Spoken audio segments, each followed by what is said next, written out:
বিষয়ে সিদ্ধান্ত জানার জন্য রাজনৈতিক দল ও জনগণের মধ্যে বিপুল আগ্রহ রয়েছে। আমি বারবার বলেছি, এই নির্বাচন ডিসেম্বর থেকে আগামী বছরের জুনের মধ্যে অনুষ্ঠিত। 2024 সালে এপ্রিলের প্রথম অধ্যায়ের যে কোনো একদিনে জাতীয় নির্বাচন অনুষ্ঠিত হবে বলেও জানিয়েছেন অন্তর্বর্তী সরকারের প্রধান উপদেষ্টা অধ্যাপক ডক্টর মোহাম্মদ ইউনূস। আজ শুক্রবার সন্ধ্যায় জাতির উদ্দেশ্যে দেওয়া ভাষণে তিনি এই ঘোষণা দেন।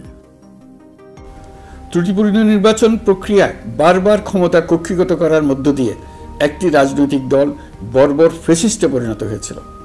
এই ধরনের নির্বাচন যারা আয়োজন করে তারা জাতির কাছে অপরাধী হিসেবে চিহ্নিত হয়ে যায়। এমন নির্বাচনের মধ্য দিয়ে যে দল ক্ষমতায় আসে তারাও জনগণের কাছে। ডক্টর মোহাম্মদ ইউনূস বলেন, আমি জানি আগামী জাতীয় নির্বাচন কখন হবে সে বিষয়ে সিদ্ধান্ত জানার জন্য রাজনৈতিক দল ও জনগণের মধ্যে বিপুল আগ্রহ রয়েছে।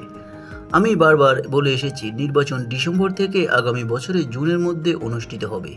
এই সময়ের মধ্যে দেশের নির্বাচন উপযোগী পরিবেশ সৃষ্টির জন্য যা যা দরকার সরকার তাই করেছিলাম। সেই বিবেচনায় আগামী রোজার ঈদের মধ্যে সংস্কার ও বিচারের বিষয়ে আমরা একটি গ্রহণযোগ্য জায়গায় পৌঁছতে পারব বলে বিশ্বাস করি, বিশেষ করে মানবতা বিরোধী অপরাধের বিচার। তিনি আরও বলেন, এখানে মনে রাখা জরুরি, বাংলাদেশের স্বাধীনতার পর থেকে যতবার গভীর সংকটে নিমজ্জিত হয়েছে তারা সবগুলোই প্রধান কারণ ছিল ত্রুটিপূর্ণ নির্বাচন।